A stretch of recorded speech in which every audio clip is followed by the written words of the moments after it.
এক বছরের মধ্যে আগামী সমস্ত টায়ারগুলোতে নির্বাচন হয়ে যাবে।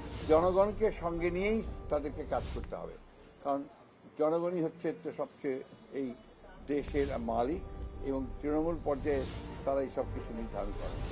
আমরা এই সম্মেলনে যারা উপস্থিত ছিলেন, আমরা মনে করি যে আমরা এই ধরনের সম্মেলন যে প্রত্যেক বছর হয় এটা অত্যন্ত প্রয়োজনীয় এবং সরকারের একদম জেলা পর্যায়ের যারা কর্মকর্তা তাদের সঙ্গে আমাদের মন্ত্রণালয়ের মত বিনিময় যেটা হয় সেটা অত্যন্ত ভালোভাবে কাজে দেয়।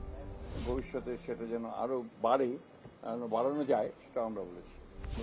আমরা স্থানীয় সরকারের যে রাস্তাঘাটের কথা বলব, স্থানীয় সরকারের শুধু রাস্তাঘাট কাজ না, কিন্তু স্থানীয় সরকারের রাস্তাঘাট আছে, স্থানীয় সরকারের আপনার পানি সরবরাহ আছে, আপনার বিশুদ্ধ পানি সরবরাহের ব্যাপার আছে, একই সঙ্গে আপনার শিক্ষার প্রাইমারি স্কুলের শিক্ষার ব্যাপারেও কিন্তু আপনার স্থানীয় সরকারের